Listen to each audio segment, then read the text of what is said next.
O Tribunal de Contas da União encontrou uma montanha de irregularidades nas contas do Paulo Pimenta e da Janja, da Secom do Paulo Pimenta e da Janja. O que está acontecendo? A Secretaria de Comunicação do Lula é comandada pelo Paulo Pimenta, que na lista do Odebrecht era conhecido como Montanha. E mais uma vez, o tal do Montanha está envolvido num escândalo milionário. Agora, segundo apurado, são 197 milhões de reais destinados a agências especiais, que teriam ali um papel importante de reverter a queda da popularidade do governo Lula. Nós temos, inclusive, aqui a matéria. A Secom escolhe 4 agências para gerir as redes sociais do governo. 197,7 milhões de reais. E tudo isso é muito suspeito, assim como a atividade dessas agências e a forma de contratação, enfim, o todo. O enredo todo é muito estranho. Começa já com o tal do Paulo Pimenta, o Montanha tocando isso. As agências vencedoras do Certame são Usina Digital, Área Comunicação, Moringa L2W3, Consórcio BR e tal, composto por BR+, e a Digi e tal. É engraçado que essas empresas arrumam uns nomes esquisitos, Digi E, com o Ezinho, aqueles Ezinho bonitinho assim, tal. E, enfim, é secundário. Essas agências ganharam o certame e cada uma iria embolsar aproximadamente 49 milhões de reais do nosso dinheiro, do dinheiro federal. Mas o mais interessante é o seguinte, a Secretaria de Comunicação é responsável por gerenciar a imagem do governo. Só que aí vem um contrato de quase 200 milhões de reais e a coisa toda muda de figura. O Tribunal de Contas, ele suspendeu esse contrato, mas não para por aí. Ele determinou que a Polícia Federal investigue o que está acontecendo. Mas vamos entender o que aconteceu. No dia 23 de abril, o antagonista antecipou essa licitação através de uma mensagem cifrada postada no Twitter. O Wilson Lima disse: PP igual AD mais M mais BR Plus mais US. Eis aqui a prova de que sabíamos antes quem eram as vencedoras da licitação do governo federal. Está aqui o post. O Wilson Lima denunciou que havia o direcionamento da licitação. E aqui eu quero aplaudir o jornalismo do Wilson Lima. Isso sim é trabalho sério. Ele matou a cobra e mostrou o pau. Foi lá e deu a notícia antes e cravou certinho o que aconteceu. Não sei quais foram as fontes, quais foram os meios, mas é esse o jornalismo que eu defendo. Isso é jornalismo sério. Parabéns ao Wilson Lima. E aí, vamos lá, olha que incrível. As 4 primeiras foram justamente essas empresas. A Moringa teve 91,34 pontos, a BR 91,17, a Área 89 e a Usina 88,16. Depois que o resultado foi divulgado, a Moringa e a Área Digital foram desqualificadas por falhas nos documentos. O Tribunal de Contas da União interveio. O relator do caso determinou a suspensão cautelar da licitação, mas, pressionada, a Secom avalia retomar o certame. Diante disso tudo, para você entender, eles apontam que a escolha do critério de melhor técnica para a escolha dos vencedores dessa mega licitação foi indevido, porque traz discricionariedade na hora de escolher. O que é bastante verdade, vamos concordar, né? Só que não é de se estranhar que a Janja, a primeira-dama que acha que é a presidente, esteja envolvida até o talo na área digital da Secom. A área digital é da Janja, por exemplo, não é do Paulo Pimenta. Ele não A se mete primeira-dama nessa... isso é importante, talvez as pessoas não saibam, mas a primeira-dama tem uma influência enorme na comunicação. Inclusive, diante de assessores do presidente que fazem a comunicação. Então a jornalista lá, que é a publicitária, jornalista que se responsável por essa área, responde diretamente à Janja, não responde a ele. Inclusive, não fica fisicamente próximo a ele, fica no palácio. Para vocês terem ideia, a relação da Janja com a área digital da Secom é tão umbilical que foi ela que apresentou o site num evento lá em Minas Gerais, em junho desse ano. E o mais engraçado é que o ministro da Secom estava presente no evento, mas assim como outras autoridades, ele não discursou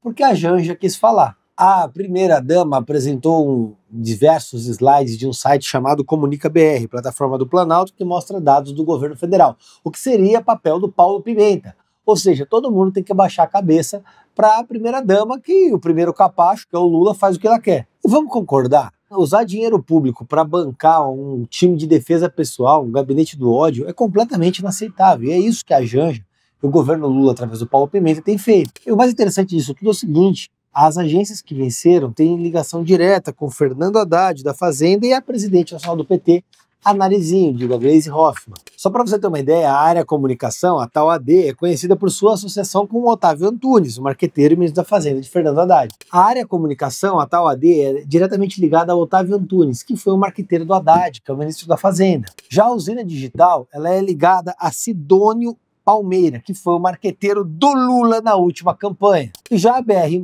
tem ligação com os deputados Lindbergh Farias e Gleisi Hoffmann. E por último, aquela tal Moringa L2W3 tem ligação direta com o Paulo Pimenta, ou seja, a esculhambação é escrachada. O certame todo foi resolvido em menos de 2 meses, através do critério de melhor técnica, que é completamente vago e em cima disso que levantou toda a dúvida sobre a licitação. Inclusive o deputado Marcel Van Hatten denunciou tudo isso. No final disso tudo, a própria SECOM anulou a licitação. Afinal de contas, quem deve, teme. O bom disso tudo é que o Montanha tá para cair. O governo está num processo de fritura do Paulo Pimenta. Vamos lá.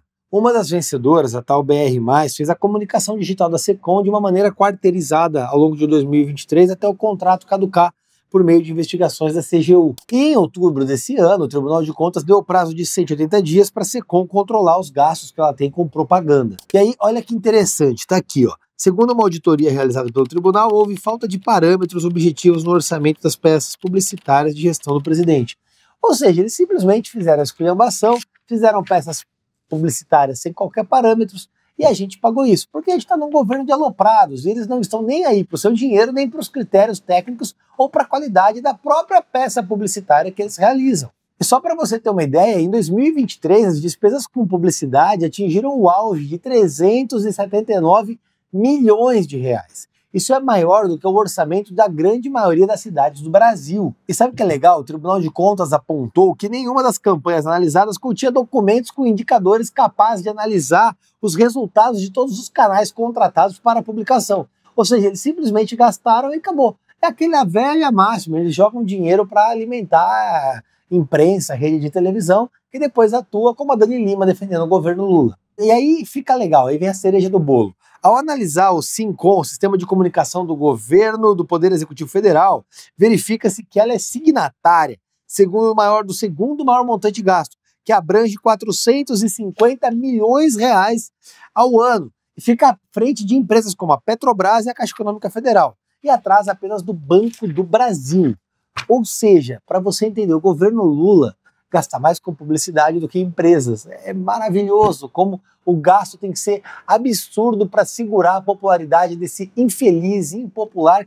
Só que assim, a gente para analisar o enredo desse engodo e parece até um processo de fritura do Paulo Pimenta, porque está tendo uma rusga entre o Paulo Pimenta e o governo Lula desde a crise do Rio Grande do Sul, que ele foi para lá, vendeu o sonho e depois não fez nada. Já gravei sobre o assunto. Só que nós estamos numa gestão PT e nada é tão ruim que não possa piorar. E sabe quem viria para a pasta da comunicação no lugar do Paulo Pimenta? Senta para não cair. Presta atenção que é muito ruim. O próprio Paulo Pimenta já admite que ele vai para o banco de reservas. O governo Lula já está discutindo uma saída honrosa, mas o que tem de honroso para um cara que estava na lista do Odebrecht? E aí o nome que viria é Sidônio Palmeira, um cara que está ligado a uma dessas empresas e que foi o marqueteiro do Lula em 2022. Está aqui, ó. Lula avalia colocar Sidônio Palmeira na SECOM. Mas assim, é o governo Lula. Estão derrubando o ministro para estancar uma crise, estão um esquema de corrupção ali, um escândalo, né, de no mínimo desvio, e estão colocando outro cara que é acusado pelo Ministério Público da Bahia de desviar 7,5 milhões de reais em um esquema de corrupção. Incrível, né? Bem-vindos à gestão do PT. Segundo o Ministério Público da Bahia, o Sidônio Palmeira, ele era proprietário da Layout Propaganda. E cara, Layout escrito L-I-A-U-T-E. Não é layout, é layout como se pronuncia, incrível. E ele participou de um esquema ilegal no processo licitatório em 2006 para a prestação de serviços para a Câmara Municipal de Salvador. Incrível, né? Como essa gente vem suja. Se não tiver sujo, parece que não pode ser contratado pelo governo Lula. É quase que um requisito. E olha só, hein? Os promotores processam o Palmeira por enriquecimento ilícito e pediram o bloqueio das contas dele. E aí o cara vai ser nomeado ministro da comunicação. Incrível. Olha qual é a frase do tal do Sidônio, hein? Não podemos deixar o meme destruir a política, invalidar argumentos, propostas reais. Em suas falas públicas ele não se limita, inclusive, a criticar a direita. Ele critica a forma como a direita utiliza para fazer sua política, utilizar memes e figuras inteligentes para criticar o governo de esquerda. Para ele, que é o guru da esquerda, é preciso, como ele não sabe lutar com a direita e com a dinâmica das redes do meme, ele quer regular a internet e acabar com isso. esse é o cara que vai para a comunicação. E aí nós temos outra frase dele, olha só. Alguns desses radicais de extrema direita têm mais de 25 milhões de seguidores que acreditam no que eles dizem. Essas pessoas prejudicam o trabalho de jornalista sério, disse ele à Rádio Metrópole. A questão é a seguinte, o que ele chama de jornalista sério são jornalistas que se prestam ao papel e simplesmente ficar noticiando o que o governo Lula quer. E se você critica o governo Lula, através de memes e da rede social, explanando ali na integridade a sua liberdade de expressão, você está prejudicando o trabalho de gente séria. O que ele está fazendo com essa fala é exprimindo o ódio que ele tem ao prejudicar especificamente a tua liberdade de explanar aquilo que você pensa. Inclusive, esse é o cara que declarou guerra aos memes e elogiou o modelo chinês. O que a gente podia fazer era resumir aqui um governo ineficiente, incompetente, corrupto, completamente desconexo da realidade, arcaico, retrógrado, com um marqueteiro igualmente arcaico, retrógrado, denunciado por corrupção, que não entende da dinâmica de comunicação das redes, não respeita a oposição, não respeita quem o critica e muito menos respeita o ambiente democrático. Mas vamos concordar, o Brasil não precisa de maquiagem nas redes sociais, o Brasil não precisa de censura. O Brasil precisa de uma liderança com integridade, que trabalhe de verdade, que entregue resultado para as pessoas. Porque, na verdade, uma pessoa com esses predicados não precisa de propaganda, aí ela se sustenta sozinha. E aí, só para você entender isso tudo, a recente pesquisa Quest trouxe o resultado, o resumo do que eu narrei para vocês. Está aqui, ó. Pesquisa Quest reforça a pressão sobre comunicação do governo Lula. Convidados a citar os maiores acertos do atual mandato, 69% dos entrevistados não conseguiram responder. A questão é que não é comunicação. O governo Lula não fez nada, não tem acerto. Então como é que você vai apontar um acerto se o cara não acertou? E aí o tal do Bolsa Família só é citado por 5% dos entrevistados. Questionados sobre o pacote de corte de gasto do Haddad, 62% dos entrevistados só souberam do tema ao serem questionados pelo Instituto. Os quais já sabiam davam apenas 38%, ou seja, as pessoas nem sabem das pataquadas que estão sendo feitas pelo governo Lula. E assim, questões populistas como a isenção do imposto de renda só é conhecida por 43% das pessoas e desconhecida por 56% delas. E áreas vitais, como saúde, etc., que estão indo uma porcaria, também são desconhecidas pela grande maioria, 2%. E o levantamento ainda mostra que o petista só é aprovado no Nordeste, para surpresa de 0 pessoas. Resumindo, o governo Lula não tem que investir em comunicação. O problema do governo Lula não é a comunicação, é justamente o Lula e o próprio governo.